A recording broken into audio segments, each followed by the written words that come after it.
ಅಖಿಲ ಭಾರತ ಲಿಂಗಾಯತ ಪಂಚಮಸಾಲಿ ಸಮಾಜದ ಈ ಪತ್ರಿಕಾಗೋಷ್ಠಿಗೆ ಆಗಮಿಸಿದ ಇಳಕಲ್ ತಾಲೂಕಾ ಮುದ್ರಣ ಮಾಧ್ಯಮ ಮತ್ತು ದೃಶ್ಯ ಮಾಧ್ಯಮದ ಎಲ್ಲ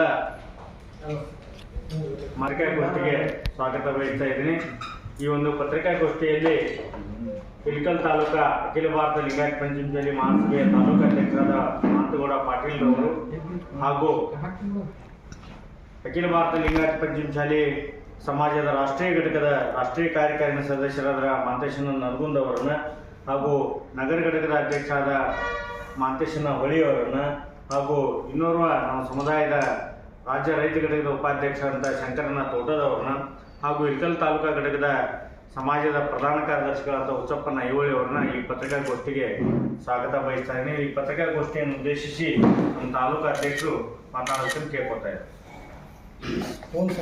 ಎಲ್ಲ ಪತ್ರಕರ್ತ ಮಿತ್ರರಿಗೆ ಶರಣ. ಅಖಿಲ ಭಾರತ ಲಿಂಗಾಯತ ಪಂಚಮಸಾಲಿ ಟ್ರಸ್ಟ್ ಕೂಡಲ ಸಂಗಮ ಇದರ ಅಡಿಯಲ್ಲಿ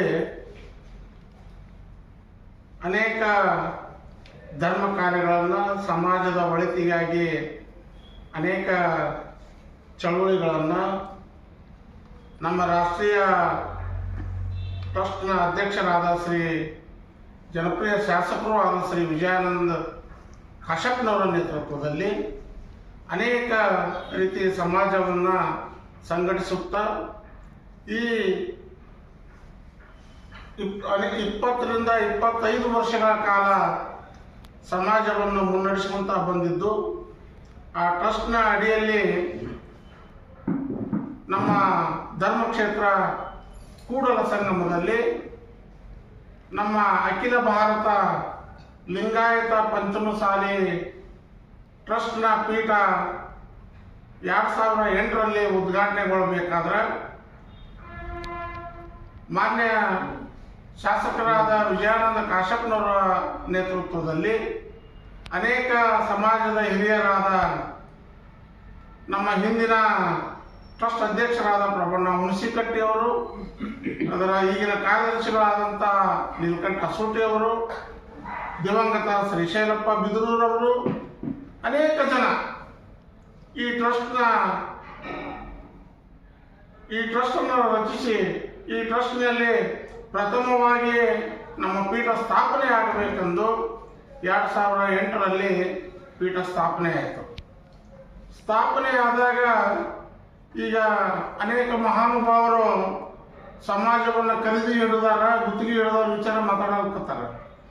ಆ ಪುಣ್ಯಾತ್ಮರು ಯಾರೂ ಇದ್ದಿಲ್ಲ. ಅವಾಗ 2008ರಿಂದ ಸ್ವಾಮಿಗಳಿಗೆ ಪ್ರಸಾದದ ವ್ಯವಸ್ಥೆ ಸಹ ತೊಂದರೆ ಆದಾಗ ಶ್ರೀಮಾನ್ ಕಾಶ್ಯಪ್ನವ್ರ ಮಂತ್ರಲಿಂತ್ರನ ಪ್ರಸಾದ ಹೋಗಿದ್ದು. ಅದು ಪೂಜ್ಯರಿಗೂ ಗೊತ್ತಿರಬಹುದಂಥ ವಿಷಯ, ನಮಗೂ ಗೊತ್ತೈತೆ, ಪೂಜ್ಯರಿಗೂ ಗೊತ್ತೈತೆ.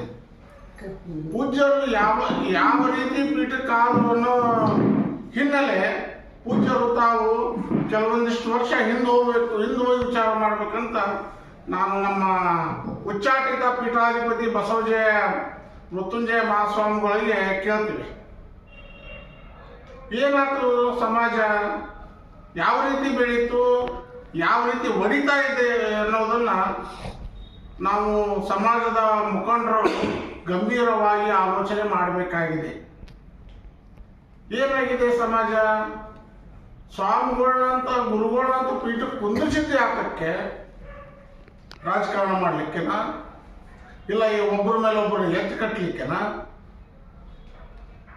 ಮಠದಾಗ ಕುಂತು ಸ್ವಾಮಿಗಳು ಬಂದ ಭಕ್ತರಿಗೆ ಆಶೀರ್ವದಿಸಿ, ಬಂದ ಭಕ್ತರ ಕಷ್ಟ ಸುಖ ವಿಚಾರಿಸಿ, ಅದು ಸಮಾಜದ ಮುಖಂಡರಿಗೆ ತಿಳಿಸಿ ಯಾರ್ಯಾರು ಯಾವ್ಯಾವ ರೀತಿ ಪ್ರಾಬ್ಲಮ್ ಆಗಿದೆ ಅದನ್ನು ಸಾಲ್ವ್ ಮಾಡಿ ಎಲ್ಲಿ ಬೇಕಲ್ಲಿ ಹುಬ್ಳಿಯಾಗ, ಬೆಳಗಾವದಾಗ ಮಾವ ಮನೆ, ಅಲ್ಲೊಂದು ಗುರುಮನೆ, ಬೆಂಗಳೂರಾಗ ಗುರುಮನೆ ಮಾಡಿ ರೀತಿ ಹೊಂಟೈತೆ.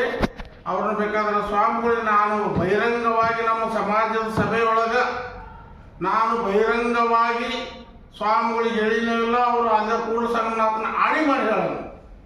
ಆಯ್ತು ಮಾತು ನೋಡ್ರ, ನಾನು ತಿದ್ದುಕೊಳ್ತೀನಿ ಅಂತ ಹೇಳ್ಯಾರೋ ಇಲ್ಲ ಅನ್ನೋದು, ನಾನು ಬರ್ತೀನಿ ಅವ್ರನ್ನೂ ಬಾ ಅನ್ನೋದು. ಇಷ್ಟು ಬರೀ ಆದೊತ್ನ್ಯಾಗ ಸ್ವಾಮಿಗಳು ಏನು ಮಾಡಿದ್ರು, ಅವತ್ತಿಂದ ಏನಂದ್ರೆ ಹ್ಞೂ ಅಂದ್ರೆ ಎಲ್ಲಿ ಮಠನೂ ಹೋಗ್ಬಿಡುತ್ತೆ ಅನ್ನೋ ಲೆಕ್ಕ ಮಾಡ್ಕೊಂತ ಕುಂತರು. ಇವರು ಟ್ರಸ್ಟಿನ ಅಡಿಯೊಳಗೆ ನಮ್ಮ ಅಖಿಲ ಭಾರತ ಲಿಂಗಾಯತ ಪಂಚಮಸಾಲಿ ಟ್ರಸ್ಟ್ ಒಳಗೆ ನಮ್ಮ ಬೈಲಾದೊಳಗೆ ಏನೈತೆ, ನಮ್ಮ ಪೀಠಕ್ಕಾದ ಗುರುಗಳು ವೈಯಕ್ತಿಕವಾಗಿ ಆಸ್ತಿ ಮಾಡಬಾರ್ದು ನಮ್ಮ ಬೈಲಾ ಇದೆ. ಕೆಲವೊಂದು ಹೇಳ್ತಾರ, ಆದ್ರೆ ಬೈಲಾ ತಂದು ತೋರಿಸ್ತೀವಿ ನೋಡ್ರಿ ಬೈಲಾದೊಳಗೆ ಏನಿದೆ. ಅನಂತರ ಗುರುಗಳು ಒಂದು ಪೀಠಕ್ಕಾಗಿಂದ ಇನ್ನೊಂದು ಟ್ರಸ್ಟ್ ಮಾಡ್ಕೋಬಾರ್ದು. ಇವ್ರದ್ದು ದಾವಣಗೆರೆ ಒಳಗೆ ಟ್ರಸ್ಟ್ ಐತೆ. ಈ ರೀತಿ ಮಾಡ್ಕೊಂತ ಹೋದ್ರೆ ಇವೆಲ್ಲನೂ ಅವ್ರಿಗೆ ಮೌಖಿಕವಾಗಿ ನಮ್ಮ ಹಿರಿಯರು, ನಮ್ಮ ಎಲ್ಲ ಟ್ರಸ್ಟಿನ ಪದಾಧಿಕಾರಿಗಳು ಮತ್ತು ಸದಸ್ಯರು ಅವ್ರಿಗೆ ಎಚ್ಚರಿಕೆ ಕೊಟ್ಟೇ ಕೊಟ್ಟರು. ಆದ್ರೆ ಸ್ವಾಮಿಗಳೇನು ಸುಧಾರಿಸಲಿಲ್ಲ. ಮಿಕ್ಕಿ ಅವ್ರನ್ನ ಏನು ಮಾಡಿದರು, ಒಬ್ಬರ ವಿಜಯಾನಂದ ಕಾಶ್ಯಪ್ನ ಹೆಸರನ್ನ ಯಾರು ಹೊಡ್ಕೋಬಾಡ್ರಿ, ವಿಜಯಾನಂದ ಕಾಶ್ಯಪ್ನವ್ರು ಒಬ್ಬರ ಉಚ್ಚಾಟನೆ ಮಾಡಿದ್ದಲ್ಲ, ಇಡೀ ಟ್ರಸ್ಟ್ ಸಮಾಜ ಕೂಡ ಅವರು ಉಚ್ಚಾಟನೆ ಮಾಡೈತೆ. ಇವರು ಏನದನ್ನ ಲಿಂಗಾಯತ ಪರಂಪರೆನೇ ಇವ್ರಿಗೆ ಇದು ಆಗಲಿಲ್ಲ. ಲಿಂಗಾಯತರೊಳಗೆ ಜನಿಸಿ ಲಿಂಗಾಯತ ಅನಿಸಿಕೊಂಡು ಲಿಂಗಾಯತ ಧರ್ಮಸ್ಥಾಪಕ ಬಸವಣ್ಣನವರನ್ನು ಗುರು ಅಂತ ಒಪ್ಪಿಕೊಂಡು ಬಿಟ್ಟು ಏನು ಮಾಡಿದರು, ಇದು ಹಿಂದೂ, ನಾವು ಹಿಂದೂ ಅಂತ ಬರೋದು, ಹಿಂದೂ ಅಂತ ಕಂಡ್ರು. ಹಿಂದೂ ಅದೊಂದು ಧರ್ಮ ಅಲ್ಲ, ಅದು ಹಿಂದೂ ಅಂದರೆ ಹಿಂದೂಸ್ತಾನ್, ಇದು ನಮ್ಮ ದೇಶ. ಹಿಂದೂಸ್ತಾನ್ ಅನ್ನೋದು ನಮ್ಮ ದೇಶ, ಅದು ಧರ್ಮ ಅಲ್ಲ. ನಾವು ಲಿಂಗಾಯತರು, ಬಸವಣ್ಣ ಸ್ಥಾಪಿಸಿದ ಲಿಂಗಾಯತ ಧರ್ಮದವ್ರು ನಾವು, ಬಸವಣ್ಣ ಕೊಟ್ಟ ಇಷ್ಟಲಿಂಗ ಪೂಜಿಸೋರು ನಾವು. ಅಲ್ಲಿಲ್ಲೇ ಹೋಗಿ ಅದು ಬಸವಣ್ಣವರು ವಚನ ಹೇಳ್ತಾರ, ಅಂಬಿಗರ ಚೌಡಯ್ಯನವರು ಕಟ್ಟಿದ ಲಿಂಗವು ಬಿಟ್ಟು ಬೆಟ್ಟದ ಲಿಂಗಕ್ಕೆ ಹೋಗಿ ಅಡ್ಡ ಉದ್ದ ಬೀಳುವವರ ಎಡಪಾದರಾಕ್ಷೆಯನ್ನು ತೆಗೆದುಕೊಂಡು ಇವರು ಲಿಂಗಾಯತರು ಅಂತೇಳಿ ದಾವಣಗೆರೆ ಮಠದಾಗಿದ್ರು ಲಿಂಗಾಯತ ಅಂತೇಳಿ. ಅಲ್ಲಿಂದ ಇವ್ರನ್ನ ಯಾವ ರೀತಿ ಏನೇನಾಗಿರ್ತದೆಲ್ಲ ಈಗ ವಿಚಾರ ಬೇಡ, ಅದನ್ನೆಲ್ಲ ಹೇಳ್ಕೊಂತ ಕುಂತ್ರ ನಮ್ಮ ಸಮಾಜದ ನಾವು ಮರ್ಯಾದೆ ಕಳೆದಂಗ ಇವ್ರನ್ನ ಪುಣ್ಯಾತ್ಮನ ಅಲ್ಲಿಂದ ಓಡಿಸ್ಬಿಟ್ರೆ ಅವ್ರ ಚಿತ್ರದುರ್ಗ ಸ್ವಾಮಿಗಳು. ಅಲ್ಲಿಂದ ಬಂದು ವಿಜಯಾನಂದ ಕಾಶ್ಯಪ್ನವ್ರ ಹತ್ರ ಅಳಕುಂತ ಕುಂತಾರ 2008ರಾಗ. ನಾವು ನೀವು ಸಾಕ್ಷಿ, ಇವ್ರದಾರ. ಆ ಹೊತ್ನ್ಯಾಗ ಒಂದು ಸ್ಟೆಪ್ ಮುಂದಕ್ಕೆ ಹೋಗಿ ವಿಜಯಾನಂದ ಕಾಶ್ಯಪ್ನವ್ರು ಏನು ಮಾಡಿದರು, ಎಲ್ಲರನ್ನು ಕೂಡಿಸ್ಕೊಂಡು ಒಂದು ಟ್ರಸ್ಟ್ ರಚನೆ ಮಾಡಿ ಆ ಟ್ರಸ್ಟ್ ಒಳಗೆ ಕೂಡ ಸಂಗಮದಲ್ಲಿ ಧರ್ಮಕ್ಷೇತ್ರದಲ್ಲಿ ಪೀಠ ಆಗಬೇಕು ಅನ್ನೋ ಬಹುದಿನದ ಕನಸಿತ್ತು ನಮ್ಮೆಲ್ಲ ಉತ್ತರ ಕರ್ನಾಟಕದವ್ರಿಗೆ. ಅಲ್ಲಿ ಪೀಠ ಸ್ಥಾಪಿಸಿ ಇವ್ರನ್ನ ಅಲ್ಲಿ ಪೀಠಾಧ್ಯಕ್ಷರು ಮಾಡಿ ಇದನ್ನ ಮಾಡ್ಕೊಂತ ಹೊಂಟ್ರ ಮುಂದೆ ಇವರು ನಡವಳಿಕೆಗಳು ಸರಿ ಬರಲಾರ ಉಚ್ಚಾಟನೆ ಮಾಡ್ಯಾರ. ಈಗ ಇವರು ಹೋಗೋದು ಕಾಂಗ್ರೆಸ್ನವ್ರ ವಿರುದ್ಧ ಎತ್ತು ಕಟ್ಟೋದು, ಬಿಜೆಪಿಯಾಗ ಎತ್ತು ಕಟ್ಟೋದು, ಈ ರೀತಿ ಮಾಡ್ಕೊಂತ ಹೋದ್ರೆ ಅವ್ರು ಸ್ವಾಮಿಗಳು ಆಗಲ್ಲ. ಸಂಸಾರಿಕರ ಎಷ್ಟೋ ಸುಧಾರಿಸ್ಯಾರ. ಈಗ ಸ್ವಾಮಿಗಳು ಈ ರೀತಿ ಮಾಡಿದ್ರೆ ಹೆಂಗೆ ಅನ್ನೋದಕ್ಕೆ ಉಚ್ಚಾಟನೆ ಮಾಡೈತೆ. ಅವ್ರಿಗೆ ಕೂಡಲ ಸಂಗಮಕ್ಕೆ ಅವ್ರಿಗೆ ಸಂಬಂಧವೇ ಇಲ್ಲ. ಕೂಡಲ ಸಂಗಮ ಟ್ರಸ್ಟ್ಗೆ ಅವರು ಯಾವುದೇ ಕಾರಣಕ್ಕೂ ನಮ್ಮ ಟ್ರಸ್ಟ್ ಹೆಸರು ಬಳಸಬಾರದು ಅಂತ ಈ ಮೂಲಕ ತಮ್ಮಲ್ಲಿ ಅವ್ರಿಗೆ ವಿನಂತಿನೂ ಮಾಡ್ತಾ ಇದ್ದೇನೆ, ಎಚ್ಚರಿಕೆನೂ ಕೊಡ್ತಾ ಇದ್ದೇನೆ. ಈಗ ಮೀಸಲಾತಿಗೆ ಅಜ್ಜರು ಮತ್ತು ಶಾಸಕರು ಕೂಡ ಇದ್ದರು. ಈ ಒಡಕಾಗಲಿಕ್ಕೆ ಕಾರಣ ಏನು? ಅವ್ರ ಜೊತೆಗೆ ಯತ್ನಾಳರು ಕೈ ಜೋಡಿಸಿದ್ರು, ಮೂವರು ಒಗ್ಗಟ್ಟನೇ ಇದ್ರು. ಯಾಕೆ ಈ ರೀತಿ ಆಗ್ತು ಅಂತ ಈ ಮಾತು ದಯವಿಟ್ಟು ಪತ್ರಕರ್ತ ಮಿತ್ರರೇ ಹಿಂತುಕೊಡ್ರಿ. ಯತ್ನಾಳರು ಏನು ಕೈ ಜೋಡಿಸ್ಯಾರ? ಪಾದಯಾತ್ರೆ ಪ್ರಾರಂಭ ಮಾಡಲಿಕ್ಕೆ ಮುಂಚೂಣಿ ಒಳಗೆ ನಿಂತು ಅದಕ್ಕೆ ಅಡಿಪಾಯ ಹಾಕಿದವರು ವಿಜಯಾನಂದ ಕಾಶ್ಯಪ್ನವರು. ಯಾವಾಗ ಬಂದ್ರವರು ಅದನ್ನ ಪ್ರಾರಂಭ ಮಾಡ್ಬೇಕನ್ನೋ ಮುಂದಾಗ ನಮ್ಮ ಪೀಠಕ್ಕೆ ಬಂದರು. ಅಲ್ಲಿ ಮಠ ಬಸವನಗೌಡ ಯತ್ನಾಳವರು ಎಂದಾದರೂ ಪೀಠ ನೋಡಿದ್ರ ಅವ್ರನ್ನ ಪೀಠಾಧ್ಯಕ್ಷರು ಮಾಡ್ಬೇಕಾದ್ರೆ ವಿರೋಧ ಮಾಡಿದ ಮೊದಲನೇ ವ್ಯಕ್ತಿ ಬಸವನಗೌಡ ಪಾಟೀಲ್ ಯತ್ನಾಳ್. ಅವಾಗ ಏನಂತ ಸ್ಟೇಟ್ಮೆಂಟ್ ಕೊಟ್ಟಿದ್ದಾರೆ ನಿಮಗೂ ಪತ್ರಕರ್ತ ಮಿತ್ರರಿಗೆ ಒಂದು ಪ್ರಶ್ನೆ ಕೇಳ್ತೀನಿ. ಅವರು ಮೃತ್ಯುಂಜಯ ಸ್ವಾಮಿಗಳಲ್ಲ, ಮೃತ್ಯುಂಜಯ ಖಾದ್ರಿ ಸ್ವಾಮಿ ಅಂತಂದು ಹೇಳಿದ್ದು ಇದೇ ಯತ್ನಾಳ್. ನಿಮ್ಗೆಲ್ಲ ಗಮನಕ್ಕಿರ್ಬೇಕು. ಅಂಥವ್ರು ಬಂದು ಕೈ ಜೋಡಿಸ್ತಾರ. ಶಾಸಕರ ಮನೆಯಂತ್ರ ಇವ್ರಿಗೆಲ್ಲ ವ್ಯವಸ್ಥೆ ಮಾಡಿಕೊಂಡು 712 ಕಿಲೋಮೀಟರ್ ಪಾದಯಾತ್ರೆನ ಒಂದು ಅರ್ಧ ಇಂಚು ಬಿಡ್ಲಾರ್ದ ಪಾದಯಾತ್ರೆ ಮಾಡಿದ ಏಕೈಕ ವ್ಯಕ್ತಿ ವಿಜಯಾನಂದ ಕಾಶ್ಯಪ್ನವರು. ಬಸವಜಯ ಮೃತ್ಯುಂಜಯ ಸ್ವಾಮಿ ಹೆಗಲಿಗೆ ಹೆಗಲಾಗಿ ಕೊಟ್ಟಾರ. ಅದನ್ನು ಪಾದಯಾತ್ರೆ ಯಶಸ್ವಿಗೊಳಿಸಕ ಇವ್ರ ಕಾರಣ. ಈಗ ಸಂಗಮದಾಗ ಪೀಠ ಒಂದು ಐತೆ, ಎರಡು ಐತ್ರಿ ಈಗ ಸಂಗಮಕ್ಕೆ ಒಂದೇ ಪೀಠ. ಮತ್ತೀಗ ಅಜ್ಜರು ಪ್ರತ್ಯೇಕ ಒಂದು ಮಾಡ್ಕೊಂಡ್ರಲ್ಲ, ಅದು ಯಾವುದು? ಪ್ರತ್ಯೇಕ ಅದು ಯಾಕೆ ಪ್ರಶ್ನೆ ಮಾಡ್ಯಾರ ಅದನ್ನ ಇನ್ನೂ ನಮ್ಗೆ ಹೇಳಿಲ್ಲ ಅವರು. ಮನಿ ಮಾಡ್ಯಾರ, ಅಲ್ಲಿ ಒಂದು ಮನಿ ಮಾಡ್ಯಾರ. ಈಗ ಅವ್ರಿಗೆ ಮನಿ ಭಾಳ ಅದಾವು. ಒಂದು ಬೆಳಗಾವದ ಮನೆ ಐತಿ, ಗುರು ಮನೆ. ಅಲ್ಲೇ ಬೆಂಗಳೂರ ಮಹಾಮನೆ ಐತೆ. ಇಲ್ಲಿ ಯಾವ್ದಾರ ಕೆಳಮನೆಯಾರ ಮೇಲ್ಮನೆಯಾರ ಇರ್ಬೋದು ಅಷ್ಟೇ. ಪೀಠದಿಂದ ಶಾಸಕರ ಒಬ್ಬರ ನಿರ್ಧಾರ ತಗೊಂಡು ಅವ್ರನ್ನ ಉಚ್ಚಾಟನೆ ಮಾಡ್ಯಾರೋ ಅಥವಾ ಎಲ್ಲರ ಟ್ರಸ್ಟ್ ಕೂಡಿ ಇಡೀ ಟ್ರಸ್ಟ್ ನಾವೆಲ್ಲ ಸಮಾಜದ ಮುಖಂಡರು ಬಾಂಧವರು ಕೂಡಲ ಸಂಗಮದ ನಮ್ಮ ಪಂಚಮಸಾಲಿ ಪೀಠದಲ್ಲಿ ಸಭೆ ಸೇರಿ ಒಮ್ಮತದ ಅಭಿಪ್ರಾಯದ ಮೇರೆಗೆ ಸ್ವಾಮಿಗಳಿಗೆ ಮೊದಲ ನಾವು ಎಚ್ಚರಿಕೆ ಕೊಟ್ಕೊಂತ ಬಂದ್ವಿ ಮೌಖಿಕವಾಗಿ. ಅನಂತರ ಒಮ್ಮೆ ಹಿಂದಕ್ಕೆ 2000 ಮೋಸ್ಟ್ಲಿ 17-18 ಒಂದು ಅವ್ರು ನೋಟಿಸು ಕೊಟ್ಟಿದ್ದೈತಿ.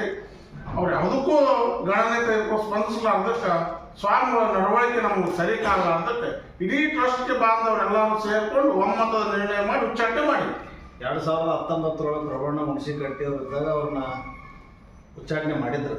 ಅದನ್ನು ಶಾಸಕರ ತಡೆದು ಇಲ್ಲ ನಾ ಎಲ್ಲ ಹೇಳಿ ಸರಿ ಮಾಡಿದ್ರಂತೇಳಿ ಮತ್ತೆ 3 ವರ್ಷ ನೋಡಿದ್ರು ಅವ್ರು ಬದಲಿ ಆಗಿಲ್ಲ. ಅವಾಗ ಉಚ್ಚಾಟನೆ ಮಾಡಿ ಅವ್ರ ಪೇಪರಿಂದ ಬಂದ್ಬಿಟ್ಟಿದ್ರು ಅವರು. ಇವ್ರು ಅದನ್ನ ತಡೆ ಹಿಡಿದು ಇನ್ನೊಂದು 2 ವರ್ಷ ಅವ್ರಿಗೆ ಹೇಳಿ ಸರಿಯಾಗಿ ನೋಡೋಣ ಅಂತ ಇವ್ರು ಹೇಳಿದ್ರು. ಇಲ್ಲಿಗಂದ್ರೆ 2018 ಅವ್ರು ಉಚ್ಚಾಟನೆ ಆಗ್ಬಿಟ್ಟಿದ್ರು. ಮೊದಲು ಶಾಸಕರ ಒಬ್ಬರದ ವಿಜಯನಂದ ಕಾಶೆಂಪುರ ಅವರು ಒಬ್ಬರೇ ಹೆಸರು ಹೇಳ್ತಾರಲ್ಲ, ಅದಕ್ಕೆ ಟ್ರಸ್ಟ್ ಅವ್ರು ಏನ್ ಹೇಳಕ್ ಸಂಬಂಧ? ಅಲ್ಲಿ ಸಿ ಪಾಟೀಲ್ ಪಾದಯಾತ್ರೆ ಮಾಡೋಂತಾಗ ಸ್ವಾಮಿಗಳು ತುಮಕೂರಿಗೆ ಬಂತು. ಇವರು ಪಾದಯಾತ್ರೆ ನಿಲ್ಲಿಸಬೇಕು ಅನ್ನೋದು ಉದ್ದೇಶಕ್ಕನ ಬಿಜೆಪಿ ಗೌರ್ಮೆಂಟ್ ಇತ್ತು ಅವಾಗ. ಸಿ ಪಾಟೀಲರು ಪಾದಯಾತ್ರೆ ನಿಲ್ಲಿಸ್ಬೇಕನ್ನೋ ವಿಚಾರಕ್ಕನ ಏನೆಲ್ಲ ನಾಟಕ ಮಾಡಿದ್ರು. ಅವಾಗ ತುಮಕೂರಿಗೆ ಬಂದ ಹೊತ್ನ್ಯಾಗ ನಾನು ಉಪವಾಸ ಸತ್ಯಾಗ್ರಹ ಕುಂದಿರ್ತೀನಿ ಅಂತ ಸ್ವಾಮಿಗಳು, ನಮ್ಮ ಉಚ್ಚಾಟಿತ ಸ್ವಾಮಿಗಳು ಹೇಳಿದರು. ಅವಾಗ ಏನ್ ಹೇಳಿದ್ರು ಸಿ ಪಾಟೀಲ್, ಸ್ವಾಮಿಗಳು ಉಪವಾಸ ಕುಂದಿರ್ತಾರೋ ಇಲ್ಲ ನೋಡಾಕ್ರ ಸ್ವಾಮಿಗಳು ಮೂತ್ರ ಚೆಕ್ ಮಾಡ್ತೀನಿ ಅಂತ ಸ್ಟೇಟ್ಮೆಂಟ್ ಕೊಟ್ಟಿದ್ದ. ಅದೆಲ್ಲ ನಿಮ್ಗೆ ಪಂಚಮಸಾಲಿ ಮಹಾಸಭೆ ಹಾಗೂ ಅಖಿಲ ಭಾರತ ಲಿಂಗಾಯತ ಪಂಚಮಸಾಲಿ ಸಮಾಜ ಟ್ರಸ್ಟ್ ಕೂಡಲ ಸಂಗಮ ಕಳೆದ ಬಾರಿ ಕೂಡಲ ಸಂಗಮದಿಂದ ಪಾದಯಾತ್ರೆಯನ್ನು ಆರಂಭಿಸಿದಾಗ ಸ್ವಾಮೀಜಿ ಮತ್ತು ನಮ್ಮ ರಾಷ್ಟ್ರೀಯ ಅಧ್ಯಕ್ಷರಾದ ಡಾಕ್ಟರ್ ವಿಜಯನಂದ ಕಾಶಪ್ಪನವ್ರ ಸಾಹೇಬರು ಎಲ್ಲ ಪಕ್ಷಾತೀತವಂಥ ಹೋರಾಟವನ್ನು ಹಮ್ಮಿಕೊಂಡಿದ್ವಿ.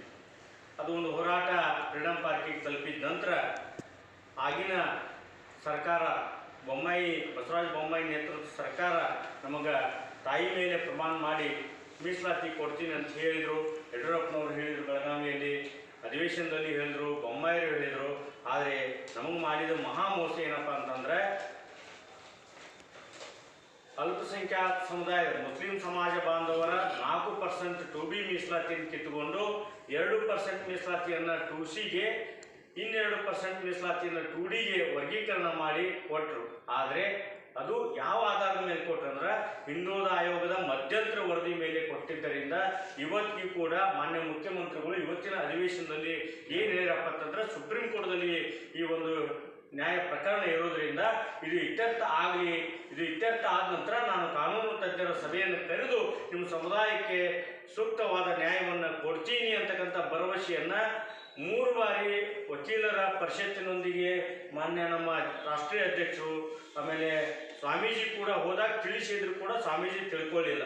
ಒಂದು ಭಾಗ ಫ್ರೀಡಂ ಪಾರ್ಕ್ನಲ್ಲಿ ನಡೆದಂಥ 2D ಮತ್ತು 2C ಕೊಟ್ಟಂಥ ಸಂದರ್ಭದಲ್ಲಿ ನಮ್ಮ ಸಮುದಾಯಕ್ಕೆ 2D ಕೊಟ್ಟರು. 2D ಕೊಟ್ಟಾಗ ವಿಜಯ ಸಂದೇಶ ಯಾತ್ರೆಯನ್ನು ಪೂಜ್ಯ ಜಗದ್ಗುರು ಮಾಡಿದರು. ಆದರೆ ಅದೇ ಸರ್ಟಿಫಿಕೇಟ್ ಇವತ್ತಿಗೂ ಕೂಡ ನಮಗೆ 2D ಸರ್ಟಿಫಿಕೇಟ್ ದೊರಕಲಿಲ್ಲ. ಯಾಕೆ ಕಾರಣಪ್ಪ ಅಂತಂದ್ರೆ 50ರಷ್ಟು ಮೀಸಲಾತಿ ನೀಡಲಿಕ್ಕೆ ಬರೋದಿಲ್ಲ ಒಂದು ಭಾಗ.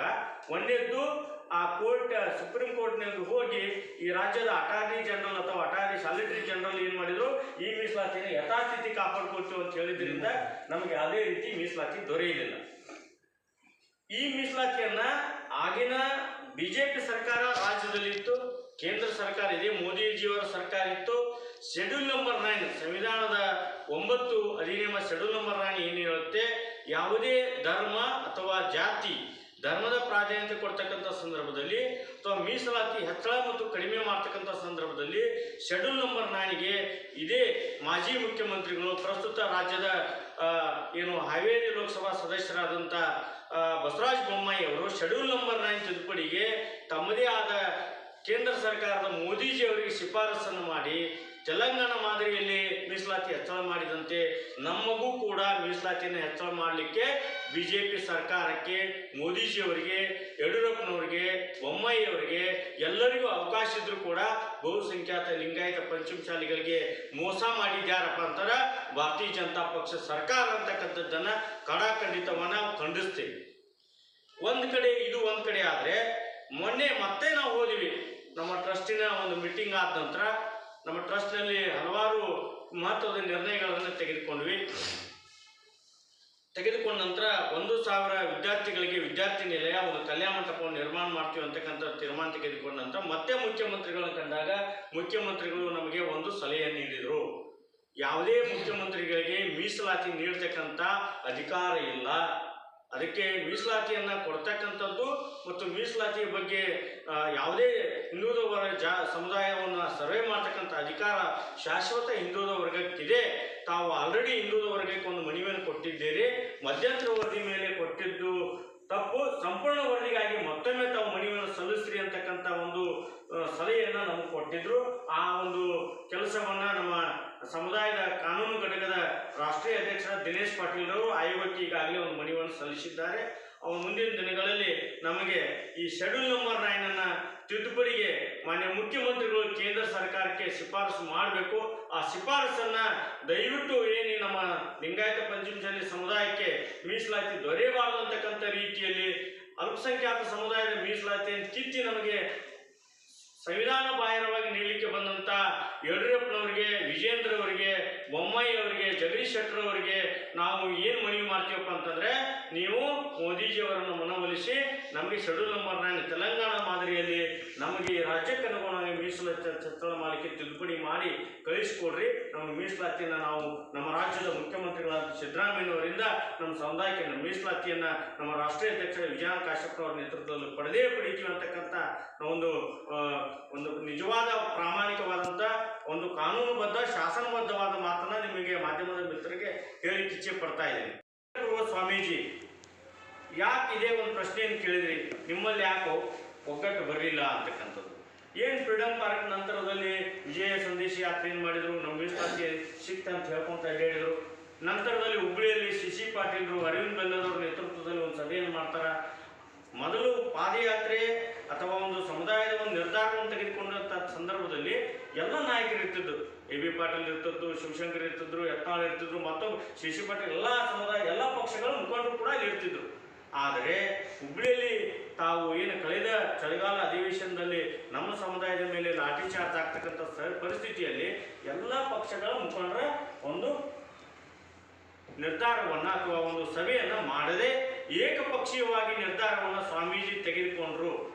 ಯಾಕೆ ಪಾದಯಾತ್ರೆಯ ಸಂದರ್ಭದಲ್ಲಿ ಒಬ್ಬ ಸಮಾಜ ಬಾಂಧವರ ಮೇಲೆ ಕೂಡ ಒಂದು ಏನು ಗಾಯ ಅಥವಾ ಒಂದು ಗಲಭೆ ಆಗದಂತೆ ಹೋರಾಟವನ್ನು ರೂಪಿಸಿದಂಥ ಈ ಪ್ರಜ್ಞಾವಂತ ಸಮುದಾಯಕ್ಕೆ ಬೆಳಗಾವಿಯಲ್ಲಿ ಲಾಠಿ ಚಾರ್ಜ್ ಆಗಿದ್ರ ಬಗ್ಗೆ ಇವತ್ತು ಎಲ್ಲೇ ಒಂದು ಕಡೆ ಇವತ್ತು ನಮ್ಮ ಸಮುದಾಯ ವರ್ಗಕ್ಕೆ ಕಪ್ಪು ಚುಕ್ಕಿ ನೀಡ್ತಕ್ಕಂಥ ಕೆಲಸವನ್ನು ಪಟ್ಟಬದ್ಧ ಹಿತಾಸಕ್ತಿಗಳು ಮಾಡಿದ್ದಾವೆ ಅಂತಕ್ಕಂಥದ್ದನ್ನು ಸ್ವಾಮೀಜಿಗಳು ಮನಗಾಣಬೇಕು. ಕೊನೆಯದ್ದು ನಿಕಟಪೂರ್ವ ಸ್ವಾಮೀಜಿಯವರು ಮಾಡಿದ ಒಂದು ತಪ್ಪೇನಪ್ಪ ಅಂತಂದರೆ, ನಮ್ಮ ಪೀಠವನ್ನು ಬಸವಾದಿ ಶರಣರ ತತ್ವ ಸಂದೇಶದ ಮೇಲೆ ನಮ್ಮ ಸಮುದಾಯ ಪಂಚಮಶಾಲಿ ಲಿಂಗಾಯತ ಸಮುದಾಯ ಬಸವಣ್ಣನವರ ಕಾಯಕ ದಾಸೋಹವನ್ನು ಅಳವಡಿಸಿಕೊಂಡಂಥ ಸಮುದಾಯಕ್ಕೆ ಏನು ವೈದಿಕತೆಯನ್ನು ವಿರೋಧಿಸಿ ಪ್ರಗತಿಪರ ಚಿಂತನೆ ಉಳ್ಳಂಥ ಸ್ವಾಮೀಜಿ ಅಂತ ಏನು ನಂಬಿದ್ದೀವಿ, ಇವರು ಎಲ್ಲೇ ಒಂದು ಕಡೆ ಏನು ಇವರು ತಪ್ಪು ಮಾಡಿದ್ರು ಅಂತಕ್ಕಂಥದ್ದನ್ನು ನಿಜವಾಗಿ ಕೂಡ ಸಂಗಮನಾಥನಿಗೆ ಗೊತ್ತು, ಆ ಬಸವಣ್ಣನಿಗೆ ಗೊತ್ತು.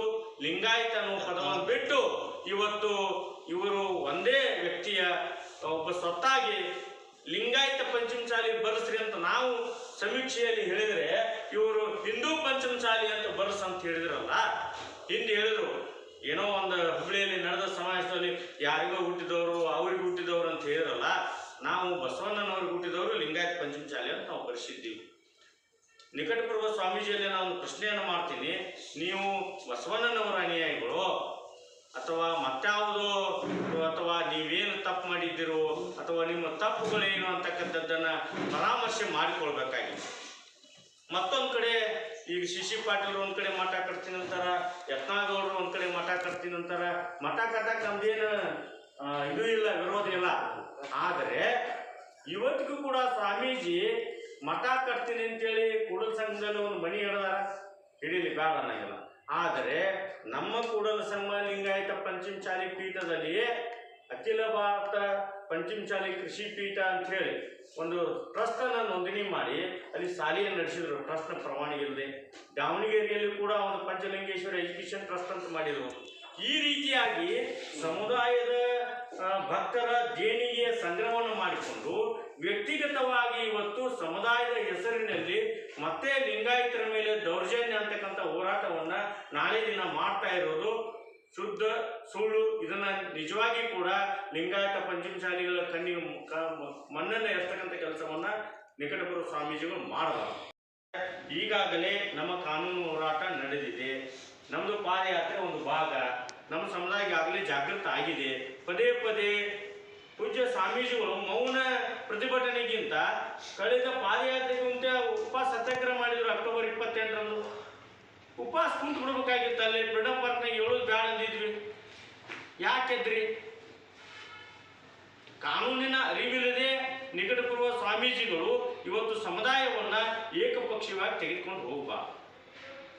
ಸುಮ್ಮನೆ ಇವತ್ತು 712 ಕಿಲೋಮೀಟರ್ ಪಾದಯಾತ್ರೆಯನ್ನ ಕೇವಲ ಸ್ವಾಮೀಜಿಗಳ ಜೊತೆಗೆ ನಿಷ್ಠುರವಾಗಿ ಹೋರಾಟ ಮಾಡಿದಂಥ ಅವರ ತಂದೆಯವರ ನಂತರದಲ್ಲಿ ಇವತ್ತು ಯಾರಾದರೂ ಸಮಾಜಕ್ಕೋಸ್ಕರ ಇವತ್ತು ನಮ್ಮ ಸಮಾಜವನ್ನು ಮಂತ್ರಿ ಆಗ್ತೀನಿ ಅಂತ ಕಟ್ಟಲಿಲ್ಲ, ನಾನು ಶಾಸಕ ಆಗ್ತೀನಿ ಅಂತ ಡಾಕ್ಟರ್ ವಿಜಯನ್ ಕಾಶ್ಯಪ್ನವ್ರು ಸಮಾಜವನ್ನು ಕಟ್ಟಲಿಲ್ಲ. ಮೊದಲೇ ಶಾಸಕರಿದ್ರು ಅವರು, ಅವ್ರ ಮನೆಯವರು, ಅವ್ರ ತಂದೆಯವರು 3 ಬಾರಿ ಶಾಸಕರು, 1 ಬಾರಿ ಮಂತ್ರಿ ಆಗಿದ್ರು. ನಾನೇ ಅವ್ರನ್ನ ಪಾದಯಾತ್ರೆಗೆ ಸ್ವತಃ ಬರ್ರಿ ಸರ್, ನಿಮ್ಮಿಂದ ನ್ಯಾಯ ಸಿಗುತ್ತಾ, ನಮಗೊಬ್ಬ ನಾಯಕ ಬೇಕಂತ ಕರ್ಕೊಂಡು ಹೋದಂಥ ವ್ಯಕ್ತಿಗಳಲ್ಲಿ ನಾನು ಒಬ್ಬನು. ಯಾಕೆ ಈ ಮಾತನ್ನು ಹೇಳ್ತೀನಪ್ಪ ಅಂತಂದ್ರೆ, ಇದೇ ಮಾತೇಶಣ್ಣರು ಹೇಳಿದ್ರು, ಪ್ರಥಮ ಬಾರಿಗೆ ಇವರು ಪೀಠ ಮಾಡಿದ ಮ್ಯಾಗ ನಾವು ಚುನಾವಣೆಯಲ್ಲಿ ಸೋತ್ವಿ. ಸತ್ಯ ಅದು. ಯಾಕಂತಂದ್ರೆ ಬಹುಸಂಖ್ಯಾತ ಸಮುದಾಯ, ಕೃಷಿ ಪ್ರಧಾನ ಸಮುದಾಯ ಎಲ್ಲ ಸಮುದಾಯವನ್ನ ಒಟ್ಟಿಗೆ ತೆಗೆದುಕೊಂಡು ಹೋಗ್ತಕ್ಕಂಥ ಬಸವಣ್ಣನ ದಾಸೋಹ ಭಾವನೆಯನ್ನ ನಾವಿವತ್ತು ಕಟ್ಕೊಂಡು ಬದುಕ್ತಕ್ಕಂಥ ಸಮುದಾಯ. ಇವತ್ತು ಡಾಕ್ಟರ್ ವಿಜಯನ್ ಕಾಶ್ಯಪ್ನವರು ಕಟ್ಟಕಡೆ ವ್ಯಕ್ತಿಯನ್ನು ಕೂಡ ಸರ್ಕಾರದ ನಾಮನಿರ್ದೇಶನ ಮಾಡಿದಂಥ ಉದಾಹರಣೆಗಳು ಸಾಕಷ್ಟಿದೆ. ಇವತ್ತು ರಾಜಕಾರಣದ ಆರೋಪ ಪ್ರತ್ಯಾರೋಪ ನಿತ್ಯವೂ ನಡೀತಾ ಇರುತ್ತೆ. ಆದರೆ ನಿಜವಾದ ಇವತ್ತು ನಮ್ಮ ಶಾಸಕರ ಸಾಹೇಬರ ಮನೆಗೆ ಯಾವುದೇ ಒಬ್ಬ ಕಡು ಬಡವ ಬರಲಿ ಅಥವಾ ಪ್ರಜ್ಞಾವಂತ ಬರಲಿ, ಅಪ್ರಜ್ಞಾವಂತ ಬರಲಿ, ನಿರಕ್ಷರ ಬರಲಿ, ಅಕ್ಷರಸ್ಥ ಬರಲಿ, ಅವನ ನೇರವಾಗಿ ಕೆಲಸ ಮಾಡಿಕೊತ್ತಾಗ ಎದಿಗಾರಿಕೆ ಯಾರಲ್ಲಿದ್ರೆ ಡಾಕ್ಟರ್ ವಿಜಯನ್ ಕಾಶ್ಯಪ್ನವ್ರ ಸಾಹೇಬರಲ್ಲಿ. ಆದರೆ ಒಂದು ಮಂದಾಳದ ಮಾತನ್ನು ಹೇಳ್ತೀನಿ ಮಾಧ್ಯಮ ಮಿತ್ರರಿಗೆ, ಒಂದು ಮಾತನ್ನ ಸ್ವಾಮೀಜಿಗೆ ನನ್ನೆದುರಿಗೆ ಹೇಳಿದ್ರು.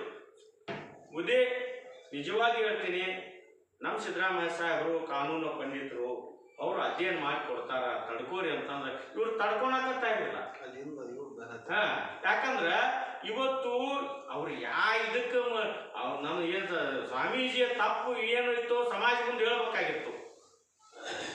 ಅದಕ್ಕೆ ಬಸವಾದಿ ಶರಣರ ತತ್ವ ಸಿದ್ಧಾಂತವನ್ನೇ ಗಾಳಿಗೆ ತೂರಿ ಹಿಂದೂ ಪಂಚಮಸಾಲಿ ಅಂದಾಗ ಇವರು ಉಚ್ಚಾಟನೆ ಮಾಡಿಬಿಟ್ಟು ಅದ್ರಾಗ ಇದನ್ನೇನು ಕಾಂಪ್ರಮೈಸ್ ಅಲ್ಲ, ಸತ್ಯವಾದ ಮಾತನ್ನ ಹೇಳ್ತೀವಿ.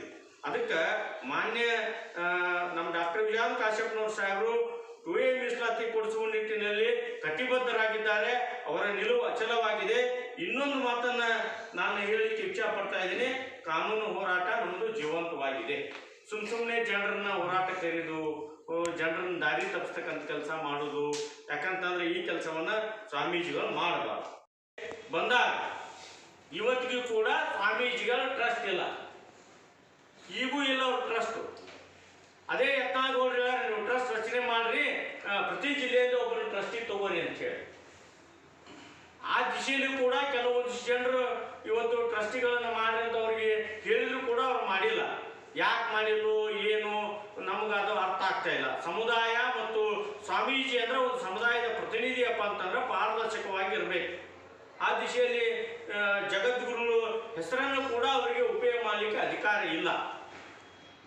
ಲಿಂಗಾಯತ ಪಂಚಮಸಾಲಿ ಜಗದ್ಗುರು ಪೀಠದ ಬಾಯ್ಲಾ ಪ್ರಕಾರ, ನಡಾವಳಿಗಳ ಪ್ರಕಾರ ಅವರು ಎಲ್ಲಿ ಕೂಡ ಹೇಳಿಕೊಡೋದು ಒಂದೇದು. ಅಖಿಲ ಭಾರತ ಲಿಂಗಾಯತ ಪಂಚಮಸಾಲಿ ಟ್ರಸ್ಟ್ ಧಾರ್ಮಿಕವಾದಂಥ ಕೈಂಕರ್ಯಗಳಿಗೆ ಮಾಡಿದಂಥ ಹುಟ್ಟಿದಂಥ ಸಂಸ್ಥೆ. ಅಖಿಲ ಭಾರತ ಲಿಂಗಾಯತ ಪಂಚಮಸಾಲಿ ಮಹಾಸಭೆ ಅದು ಎಲ್ಲ ಪದಾಧಿಕಾರಿಗಳನ್ನ, ಪಂಚಸೇನೆ ಇರ್ಬೋದು, ಕಾನೂನು ಘಟಕ ಇರ್ಬೋದು, ರೈತ ಘಟಕ ಇರ್ಬೋದು, ಚೆನ್ನಮ್ಮ ಬಳಗ ಇರ್ಬೋದು, ಅನೇಕ ಘಟಕಗಳನ್ನು, ಉದ್ಯಮಿಗಳ ಘಟಕ ಇರ್ಬೋದು, ಮಾಡಿ ನಾವು ಅದ ಎಲ್ಲ ಘಟಕಗಳು ಅಖಿಲ ಭಾರತ ಲಿಂಗಾಯತ ಪಂಚಮಸಾಲಿ ಘಟಕದ ಅಡಿಗಳಲ್ಲಿ ಬರ್ತಾವೆ. ಯಾವುದೇ ಘಟಕದ ಪದಾಧಿಕಾರಿಗಳು ನೀವು ನೇಮಿಸಿಕೊಳ್ಳುವ ಅಧಿಕಾರವು ಅವರಿಗೆಲ್ಲ, ಅದು ಕಾನೂನು ಉಲ್ಲಂಘನೆ ಆಗುತ್ತೆ.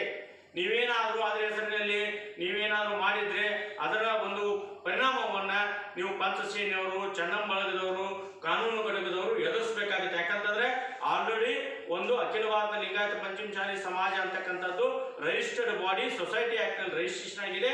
ಆ ಘಟಕಗಳ ಹೆಸರಿನಲ್ಲಿ ಯಾವುದೇ ನೋಂದಣಿಯನ್ನು ಮಾಡುವಂತಿಲ್ಲ. ಮಾಡಿದ್ರು ಕೂಡ ಅದು ಸೊಸೈಟಿ ಆಕ್ಟ್ ನಲ್ಲಿ ಅಪರಾಧ ಆಗುತ್ತೆ ಅಂತಕ್ಕಂಥ ಮಾತನ್ನ ನಾನು ನಮ್ಮ ಸಮುದಾಯದ ಅನೇಕ ಯುವಕರಿಗೆ ತಿಳಿಸ್ಲಿಕ್ಕೆ ಇಚ್ಛೆ ಪಡ್ತೀನಿ.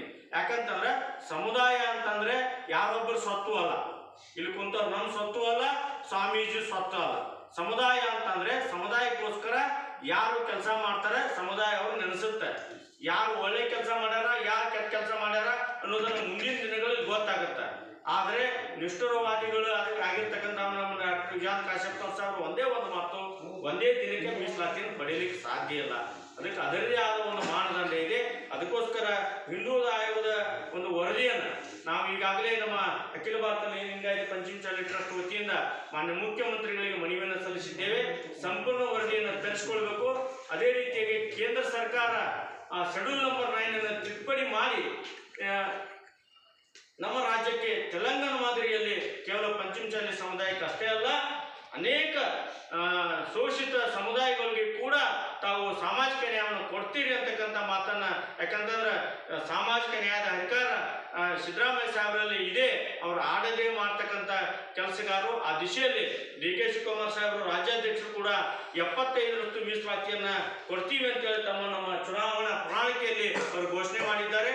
ಆಗೋಸ್ಕರ ಒಂದು ಕಾನೂನಾತ್ಮಕವಾದಂಥ ಒಂದು ನೈತಿಕತೆ ಚೌಕಟ್ಟಿನಲ್ಲಿ ಮೀಸಲಾತಿ ಚರ್ಚೆ ಆಗಲಿ ಹೊರತು ಸುಮ್ಮನೆ ನಮ್ಮ ಸಮಾಜ ಬಾಂಧವರನ್ನ ತಪ್ಪು ದಾರಿಗೆ ಎಳಿತಕ್ಕಂಥ ಕೆಲಸವನ್ನ ನಿಕಟಪೂರ್ವ ಸ್ವಾಮೀಜಿ ಮಾಡಬಾರದು. ಈ ರೀತಿ ಏನಾದರೂ ಯಾವುದೇ ಪದಾಧಿಕಾರಿಗಳನ್ನ ನೇಮಕ ಮಾಡ್ತಕ್ಕಂಥದ್ದು, ಪಂಚಸೇನೆ ಹೆಸರು ಇರ್ಬೋದು, ಚೆನ್ನಮ್ಮ ಬಳಗ ಇರ್ಬೋದು, ಕಾನೂನು ಘಟಕ ಇರ್ಬೋದು, ರೈತ ಘಟಕ ಇರ್ಬೋದು, ಯಾವುದೇ ಘಟಕ ಇರ್ಬೋದು, ಆ ನಮ್ಮ ಅಡಿಯಲ್ಲಿ ಬರ್ತಕ್ಕಂಥ ಅಖಿಲ ಭಾರತ ಲಿಂಗಾಯತ ಪಂಚಮಸಾಲಿ ಟ್ರಸ್ಟ್ ಅಡಿಯಲ್ಲಿ ಇವೆಲ್ಲ ಬರ್ತಾವ ಅಂತೇಳಿ ನಾವು ಆಲ್ರೆಡಿ ರಿಜಿಸ್ಟ್ರೇಷನ್ ನೋಂದಣಿ ಮಾಡಿವಿ. ಅದು ಮಾಡೋದು ಕಾನೂನು ಪ್ರಕಾರ ತಪ್ಪು. ಆ ದಿಶೆಯಲ್ಲಿ ಈ ಕೆಲಸವನ್ನು ಮಾಡಬಾರ್ದು ಅಂತಕ್ಕಂಥ ಮಾತನ್ನು ಹೇಳ್ತಾ, ಇನ್ನು ಈ ರೀತಿ ಮುಂದೆ ನಡೆದರೆ ನಾವು ಕಾನೂನು ರೀತಿ ಕ್ರಮಗಳನ್ನು ನಮ್ಮ ಟ್ರಸ್ಟಿನ ವತಿಯಿಂದ ಅಖಿಲ ಭಾರತ ಲಿಂಗಾಯತ ಪಂಚಮಸಾಲಿ ಸಮಾಜದ ವತಿಯಿಂದ ಕೈಗೊಳ್ಳಬೇಕಾಗುತ್ತಾ. ಕೇವಲ ಒಬ್ಬ ಸ್ವಾಮೀಜಿ, ಯಾವುದೇ ರಾಜಕಾರಣಿಗಳು ವೈಯಕ್ತಿಕವಾಗಿ ಸಮಾಜಕ್ಕೆ ನ್ಯಾಯ ಕೊಡಿಸ್ಲಿಕ್ಕೆ ಸಾಧ್ಯ ಇಲ್ಲ. ಅದು ಹೋರಾಟದ ಒಂದು ಭಾಗ. ಹೋರಾಟ ಯಶಸ್ವಿಯಾಗಿದೆ.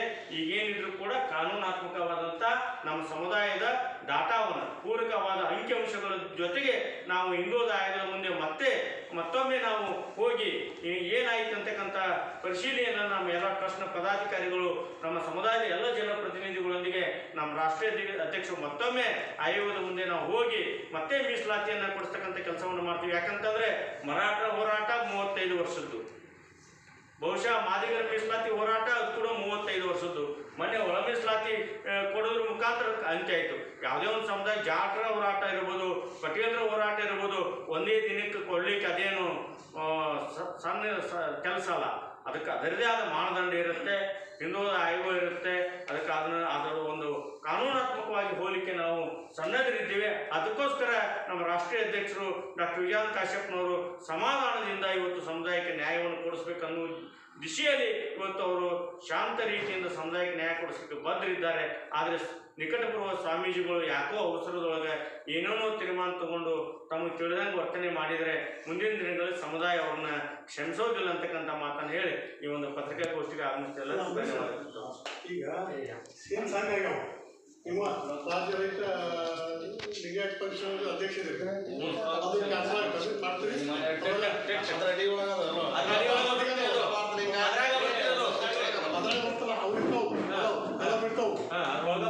ಅವು ಎಲ್ಲ ಇರ್ತಾವ, ಅದ್ರಾಗ ಬರ್ತಾವ.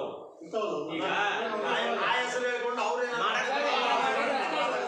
ಲಾಸ್ಟ್ ಕ್ವಶನ್ ರೀ, ಈಗ ಮೀಸಲಾತಿ ಅನ್ನುವಂಥ ಪದವನ್ನ ತೆಗೆದವರು ವಿಜಯಾನಂದ ಕಾಶ್ಯಪ್ನವರು, ಅದಕ್ಕೋಸ್ಕರ ಹೋರಾಟ ಮಾಡಿದವರು ವಿಜಯಾನಂದ ಕಾಶ್ಯಪ್ನವರು. ಇಲ್ಲಿಂದ ಕೂಡಲ ಸಂಗಮದಿಂದ ಬೆಂಗಳೂರಿಗೆ ಹೋದವರು ವಿಜಯಾನಂದ ಕಾಶ್ಯಪ್ನವರು ಸ್ವಾಮೀಜಿನ ಕರ್ಕೊಂಡು.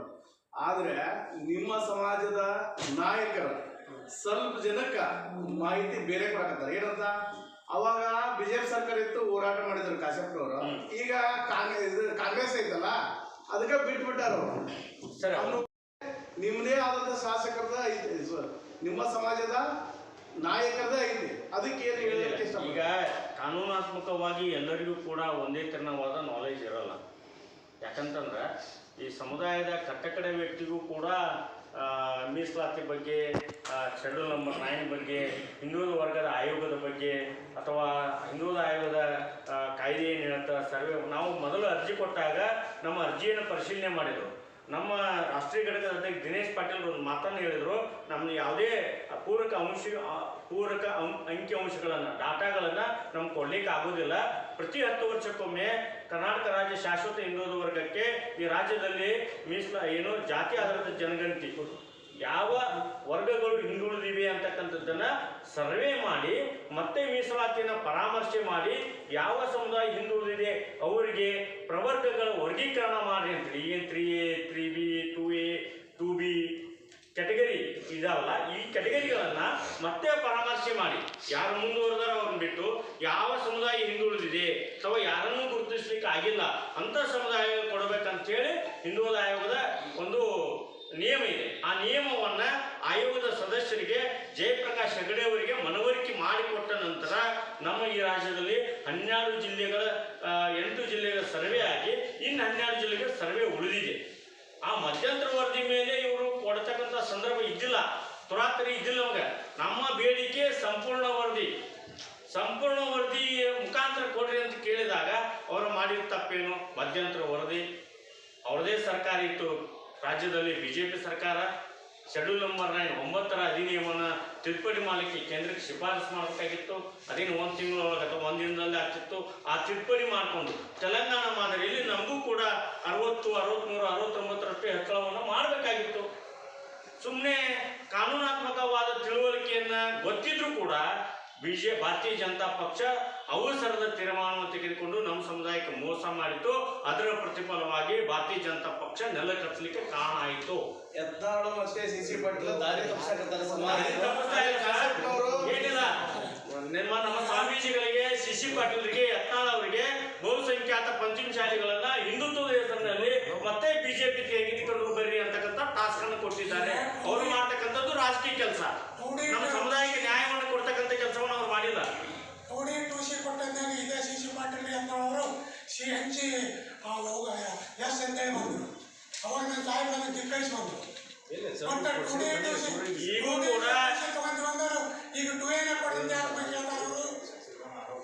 ಅದು ಹೇಳಿದ್ರೆ